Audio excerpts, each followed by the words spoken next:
I'm a YouTuber because I want to make a lot of money. I mean, why else would I be a YouTuber? Now, catching you guys up on the whole Mr. Beast situation, he has been cutting stuff out of his videos, which I'm about to show you, and completely deleting videos like that little piece you just seen right there. Now, yeah, you want to get paid doing YouTube, obviously, especially if you love it and you enjoy it. I mean, that's like a dream, to get paid for doing something that you love and building a community about it. Mr. Beast, I don't think he holds that same sentiment. You're a number to him. You're an analytic to him. It's all about virality. He's in it for the money. I mean, let's be real. That shouldn't be your sole motivator. You should want to do it because you love it and you love the community. That should be first, and then if you can make money off of it, go for it. I mean, I come across this channel called Coffee and Cults. It was enlightening, so I'll link her down below. She's got an awesome channel, and she caught something that is nothing short of amazing. And we're about to dive in deep with it. So, without further ado, I still don't have a name for this channel. You guys gave a few names, and some of them are pretty good, but it's not the one. So, like I said, you give me the name, and I like it, and I use it, you get a prize. Now, let's get into this deep rabbit hole.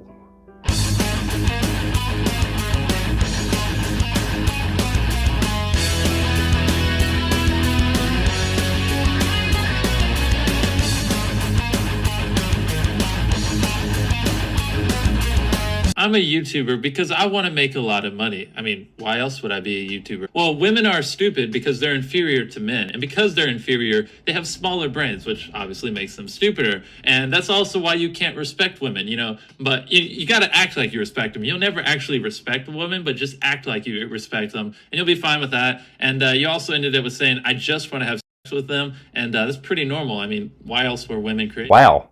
I mean, just wow. Those comments didn't age well, and I can see why you would delete that off your channel, Mr. Beast. I wouldn't want that on my channel, that's for sure. Some people could say that's an edgy joke. Sure, you sure could. I don't know, man, when you start putting his entire character together, it kinda untrue to even jokes on the way you feel, and who am I kidding, man? Hey, you remember when Mr. Beast gave that pizza delivery guy this humongous tip? Remember that? Let me show you a part that he cut out. Because it's everything that you don't do when you're trying to help somebody. It's bad enough that you put somebody on camera when you're giving them money. I mean, it's nice that you're giving them 1,000, 10,000, 100,000, 1,000,000.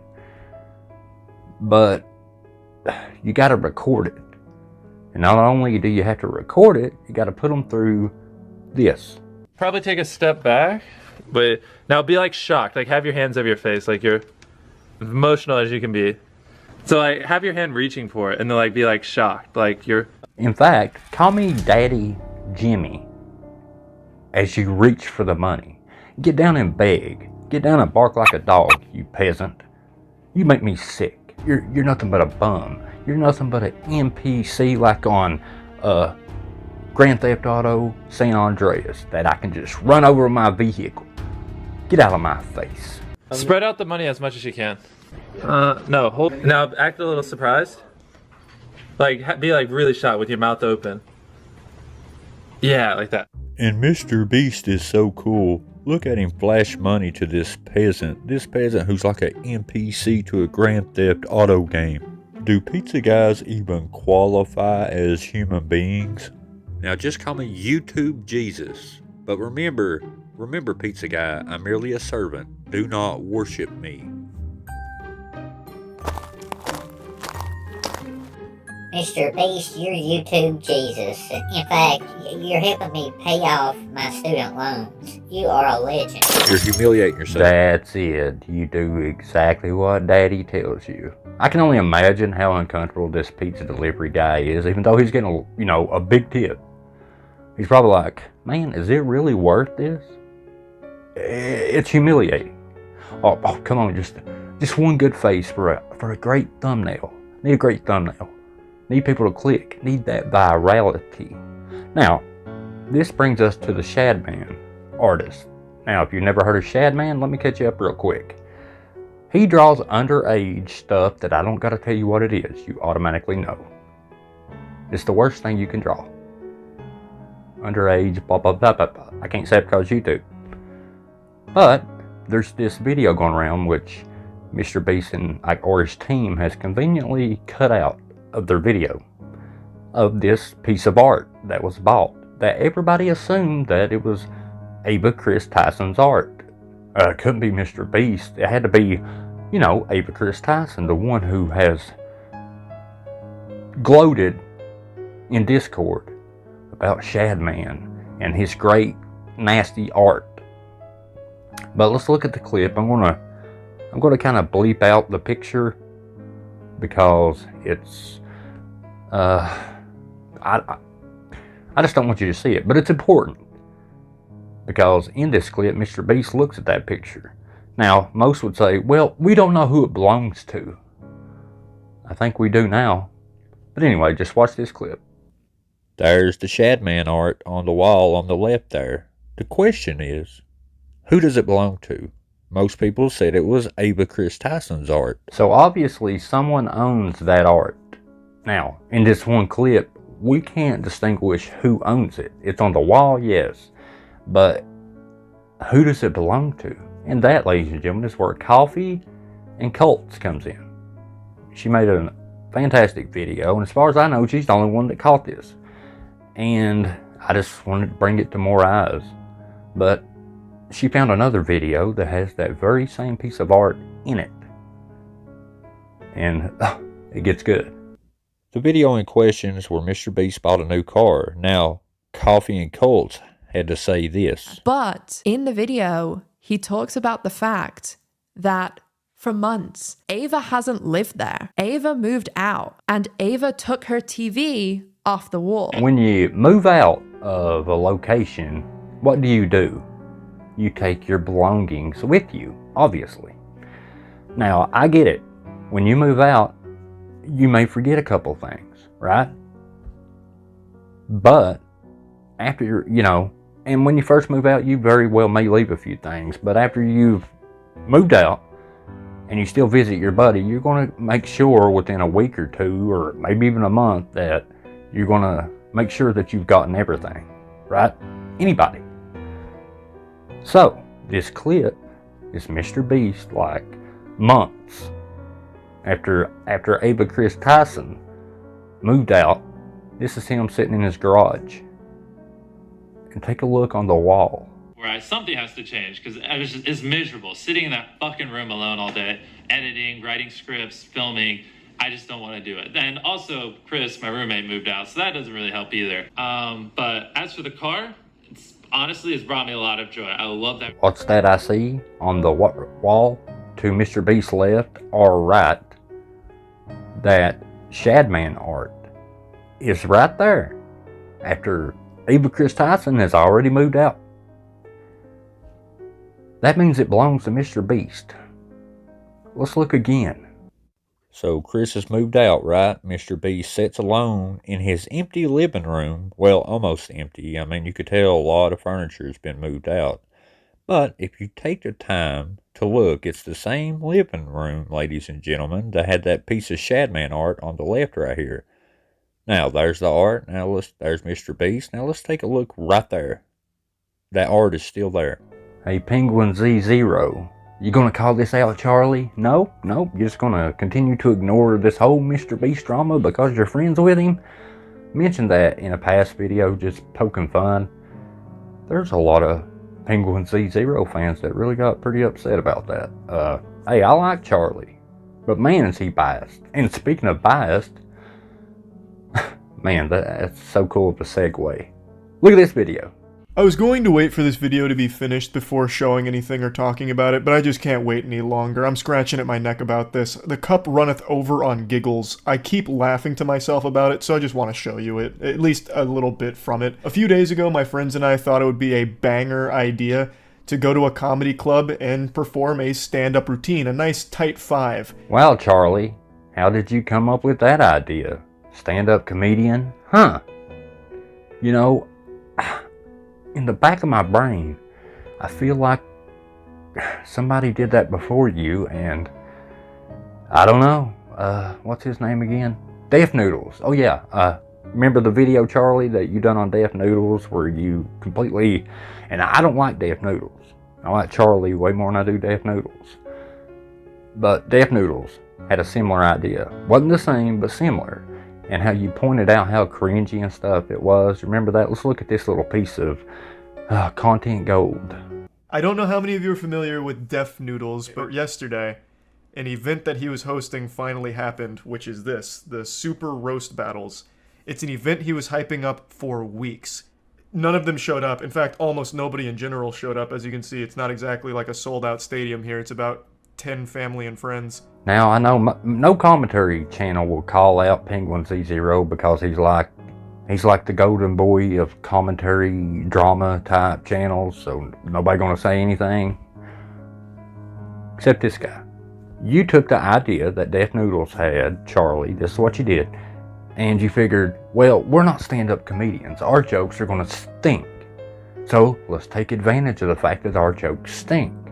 I'll write your jokes, you write mine, we'll draw it all out of a hat, pick who does who, and we'll do like a 5-minute set of your crappy jokes. We'll know it's cringe and stupid and dumb, but that's because we wrote it that way, okay?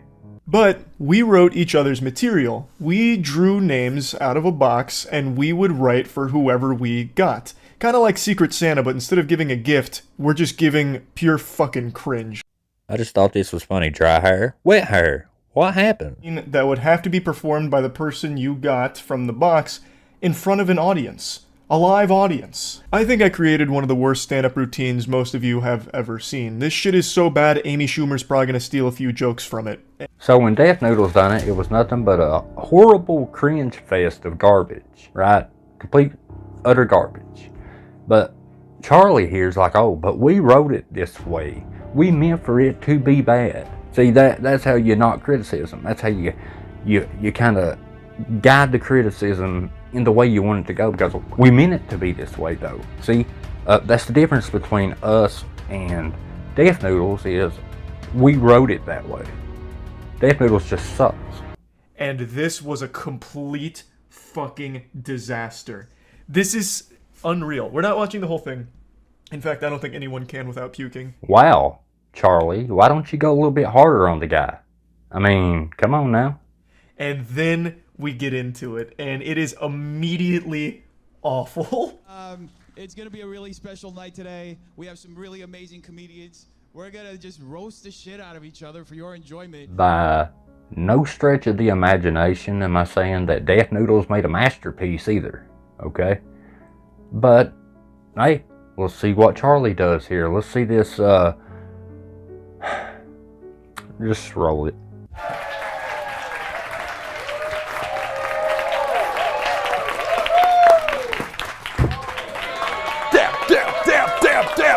Damn!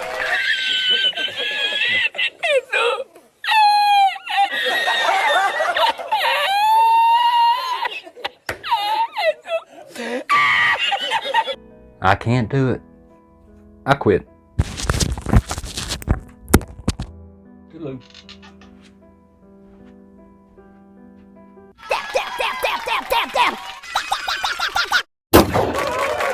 Like, they had no idea what they were getting into. This is a terrible format. You can't roast someone you don't know. Well, you can roast people you don't know. I mean, comedians do it all the time. It's called crowd work. How's everybody feeling tonight? I said, how's everybody feeling tonight?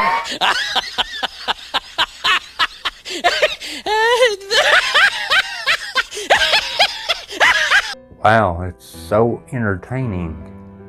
Now, the idea behind it was I wanted Matt to come out with bombastic energy. That was actually my direction in the script. You know, I wanted him to be a cringe fest because that's the way I wrote it in the script. See, we're self-aware people. We know that we suck and we know that it's cringe and we know that it's not funny. But we do it because we're in on the joke.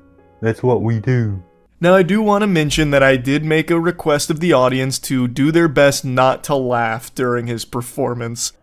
Hey, Deaf Noodles. Now, granted, we did get inspired by you, but we do it better because we're in on the joke. Your stuff is cringe and we're legends. Look at us. Just get out of the way. You don't know what you're doing. Let the kings of comedy do it.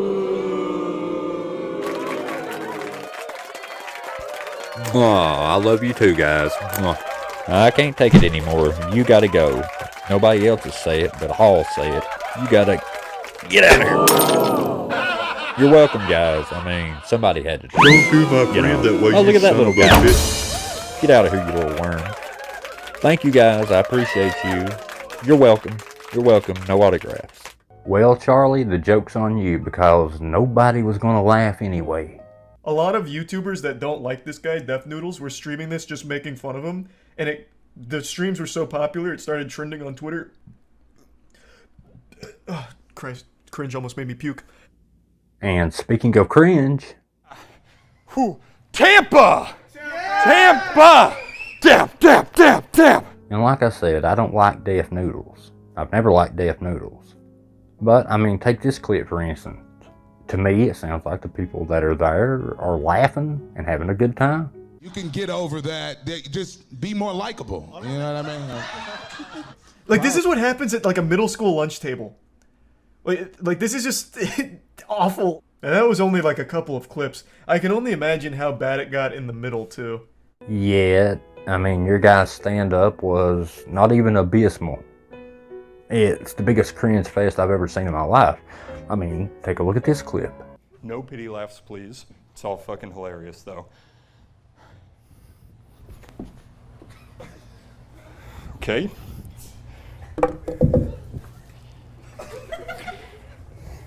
Okay. The audience didn't laugh even a little bit, not even like a small sympathy chuckle. The little giggling you can hear is for me, Aaron, and Chase going ballistic. Because... So when you guys do it, it's alright because you wrote it that way. I mean, Charlie here is beside himself. He's just laughing like a little kid at school that played a prank on somebody. He's just so giddy about it. But like I said, man, when